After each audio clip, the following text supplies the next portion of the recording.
السلام علیکم ورحمۃ اللہ وبرکاتہ۔ باب ما جاء فی ترجل رسول اللہ صلی اللہ علیہ وسلم، رسول اللہ صلی اللہ علیہ وسلم کے مبارک بالوں میں کنگھا کرنے کے بیان میں۔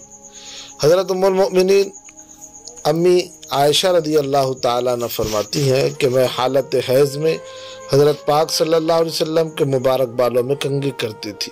حضرت انس بن مالک رضی اللہ عنہ فرماتے ہیں کہ حضرت پاک صلی اللہ علیہ وسلم اپنے سر مبارک میں کثرت سے تیل لگایا کرتے تھے، داڑھی مبارک میں کنگھی کیا کرتے تھے اور سر مبارک پر اکثر کپڑا رکھا کرتے تھے جو تیل کے استعمال کی کثرت کی وجہ سے ایسے ہوتا تھا جیسے تیلی کا کپڑا۔ اس باب میں چند باتیں قابل ملاحظہ ہے۔ اس باب کی پہلی حدیث سے دو مسئلے معلوم ہوتے ہیں۔ سر میں کنگھی کرنا مستحب ہے۔ نمبر 2، یہ خدمت اپنی عورت سے لینا جبکہ وہ حالت حیض میں ہو جائز ہے۔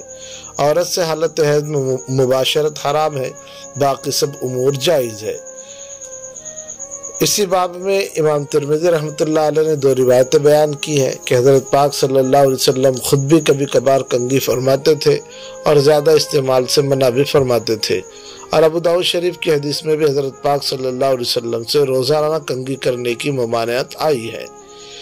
علماء نے لکھا ہے کہ ممانعت تنزیہی ہے، اور ممانعت بھی اس وقت ہے کہ جب کوئی ضرورت مقتضی نہ ہو اور بالوں میں پراگندگی بھی نہ ہو، ورنہ تو کوئی حرج نہیں ہے۔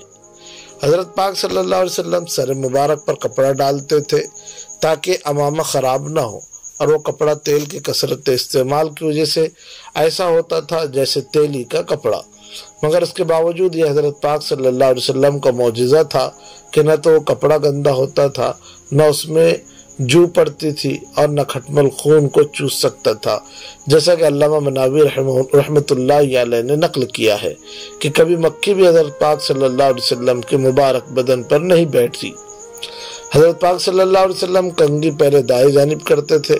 یہ صرف کنگھی کے ساتھ مخصوص نہیں بلکہ ہر وہ چیز جس کا وجود شرافت اور زینت ہے اس میں دائیں جانب مقدم رکھنا سنت ہے۔